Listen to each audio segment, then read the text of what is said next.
컴퓨터 분석 임플란트가 왜 좋은지 오늘 알려드리도록 하겠습니다. 안녕하십니까. 20대 치아를 80대까지 건강하게 이빨 청춘 치과의사 한진환입니다. 오늘 말씀드린 주제는 컴퓨터 분석 임플란트에 관한 내용입니다. 사실 공적으로 혹은 이제 논문상에서 표현하는 방식은 컴퓨터 어시스티드 임플란트, 그래서 컴퓨터 보조 임플란트라는 용어를 더 자주 쓰는데요.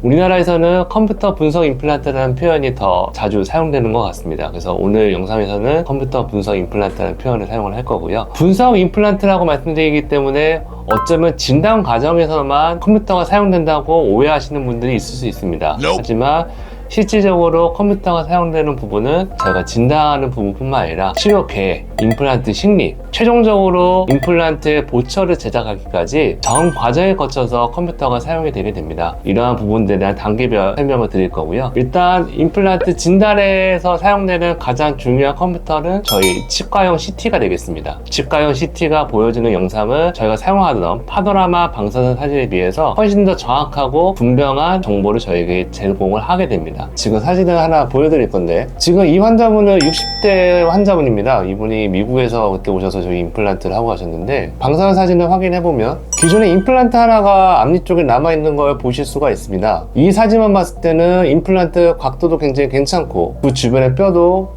온전하게 잘 남아있는 걸로 보이고요. 환자분도 이 임플란트에 대해서는 특별하게 불편감을 느끼고 있지 않다고 말씀을 하십니다. 그렇기 때문에 현재 비어있는 부분에만 저희가 임플란트를 계획하고 심을 수 있다라고 착각을 할 수가 있게 되는 거죠. 하지만 이분의 CT를 확인해 보게 되면 이 임플란트는 입 천장 쪽에는 뼈가 충분하게 남아있지만 막상 볼 쪽에는 잇몸뼈가 완전히 다 녹아있는 것을 볼 수가 있습니다. 그래서 이런 경우에는 저희가 임플란트 심리 계획을 할 때 기존의 임플란트도 같이 제거를 하게 되는 것이고요. 만약에 저희가 CT 없이 파노라마 방사선 사진, 아까 전에 보여드렸던 이런 평면적인 사진만 봤다고 한다면 사실은 이 임플란트를 그냥 사용했을 가능성이 높고 결과적으로 한 몇 년 뒤에 다시 임플란트를 계획했을 가능성이 높습니다. 그렇기 때문에 치과용 CT는 임플란트 계획에 있어서 굉장히 중요한 역할을 한다고 볼 수가 있고요. 그 다음에 이제 임플란트의 계획, 어디에다가 임플란트 심을 거냐, 결국 남아있는 뼈의 양이라던가 골 밀도, 그 다음에 저희가 임플란트를 심을 때 나중에 최종적으로 보철물이 들어가는 각도에 해당하는 뼈가 있는지 없는지에 대한 정보를 마찬가지로 CT는 보여줄 수가 있습니다. 이것도 역시 마찬가지로 파노라마 방사선 사진을 봤을 때는 위아래 치아가 어떻게 맞물리는지에 대한 정보를 알 수가 없습니다. 치아가 어디 있고 없고 뼈의 양이 대략적으로 얼마만큼 있다는 정도의 정보밖에 볼 수가 없는데, 지금 저희가 CT를 보게 되면 아래 앞니가 아예 반대로 불리는 걸 볼 수가 있습니다. 위에 치아는 지금 이런 식으로 있는 반면에 아래 치아는 좀 더 바깥쪽으로 나와 있는 것을 볼 수가 있어요.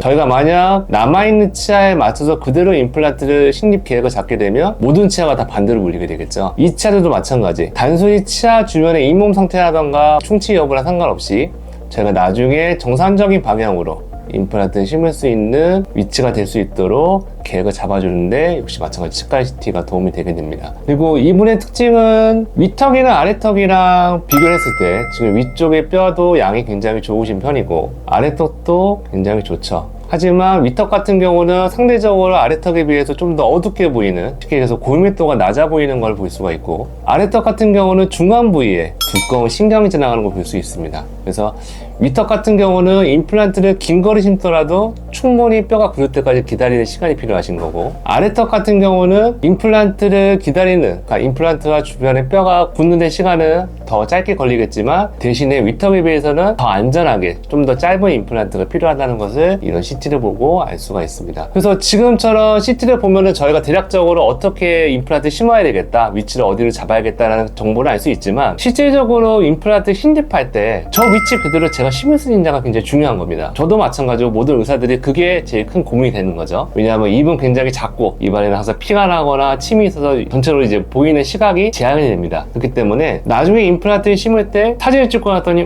내가 생각했던 위치는 여기였는데 갑자기 옆에 심었거나 약간 삐뚤어졌거나 임플란트 사이가 너무 가깝거나 혹은 멀거나 이런 것들이 나중에 사람들이 이제 보철물을 만들 때 문제를 일으킬 수가 있습니다. 그렇다고 이미 다 뼈도 다 굳었고 환자분들은 이제 본 뜨고 끝날 거라고 생각하셨는데 오늘 와서 다시 심어야겠습니다. 위치가 잘못됐어요. 이렇게 되면 다른 환자분들도 마음이 안 좋으시겠죠. 그래서 요즘 이제 화두가 되는 주제 중에 하나가 임플란트를 어떻게 더 정확하게 심을 것이냐 라고 했을 때 나오는 것이 바로 이 가이드 수술 방식입니다. 예전에는 이 방식을 하려면 환자분들 폰을 떠서 입안에서 대략적으로 구멍만 뚫어서 제작을 했었는데, 지금 같은 경우는 CT가 있기 때문에 CT상에서 어느 위치에 심을 건지를 미리 디자인을 하고, 이 장치를 3D 프린팅 기능이라고 아마 들으셨을 겁니다. 그래서 그 3D 프린팅 이용해서 정확하게 환자분 잇몸에 맞는 모양의 가이드를 제작을 하게 돼요. 그러면 입안에 끼고 그 상태 그대로 구멍을 뚫어주게 되면 저희가 입안 상태를 실제로 보지는 못하지만 이 장치를 제거를 했을 때 안에 저희가 원하는 위치에 구멍이 뚫리는 걸 확인할 수가 있습니다. 이 위치에 임플란트를 심었을 때 저희가 CT에서 봤었던 위치와 저희가 심었을 때 위치가 오차 없이 정밀하게 확립이 될 수가 있는 거죠.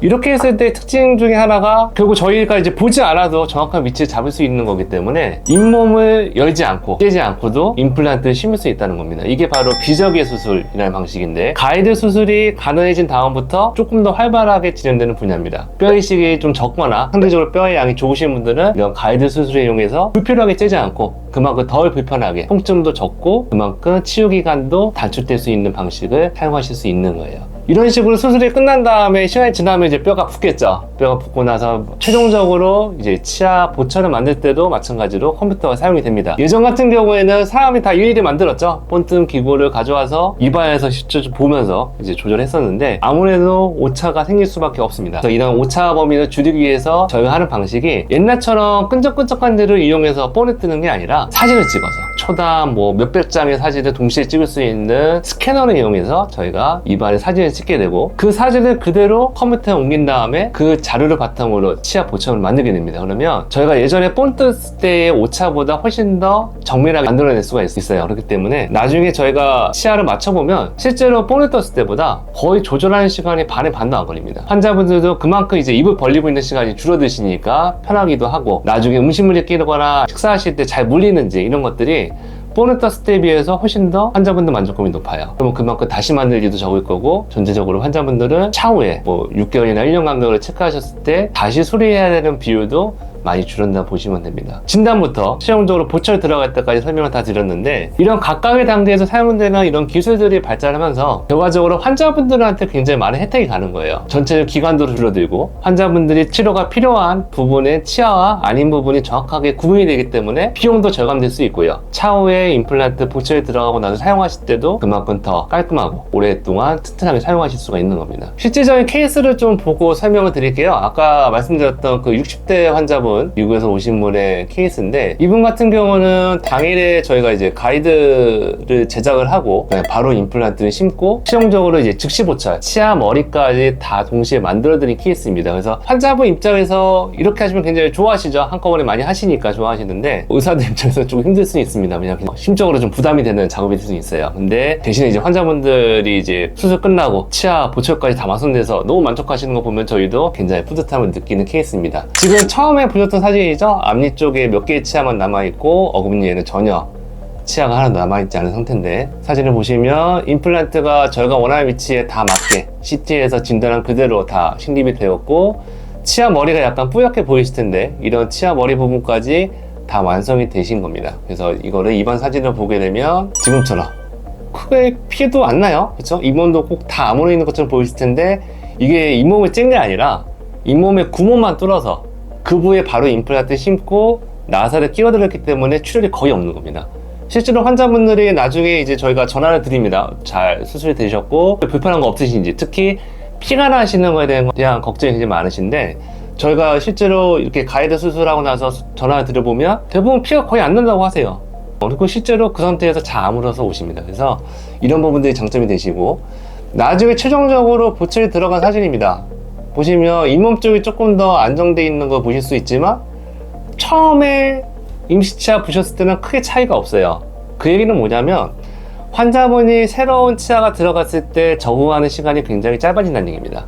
기존 높이라던가 색깔, 모양 같은 게 거의 똑같이 들어가시기 때문에 환자분들은 새롭게 들어가는 거에 대한 적응 기간을 거의 안 갖고 생활하실 수가 있어요. 이런 부분들을 가지고 이제 이분을 만족하고 이제 미국에 돌아가셨고요. 이제 아마 내년에 다시 한번 오실 텐데, 이런 식으로 내가 다시 내원하기 힘들거나 아니면은 내원 횟수가 많아지면 안 되는 분들, 혹은 전체적인 치료 기간이 너무 길어져서 내가 뭔가 사업이라던가 다른 업무에 지장을 줄 수 있는 분들은 이런 식으로 가이드 수술을, 디지털 인터스티 혹은 컴퓨터 분석 임플란트를 하시면 아무래도 전체적으로 만족도를 더 높일 수 있을 겁니다. 오늘 주제에 대한 이야기는 여기까지였고요. 다음번에 다른 주제로 다시 한번 새롭게 찾아뵙겠습니다. 오늘 감사드립니다.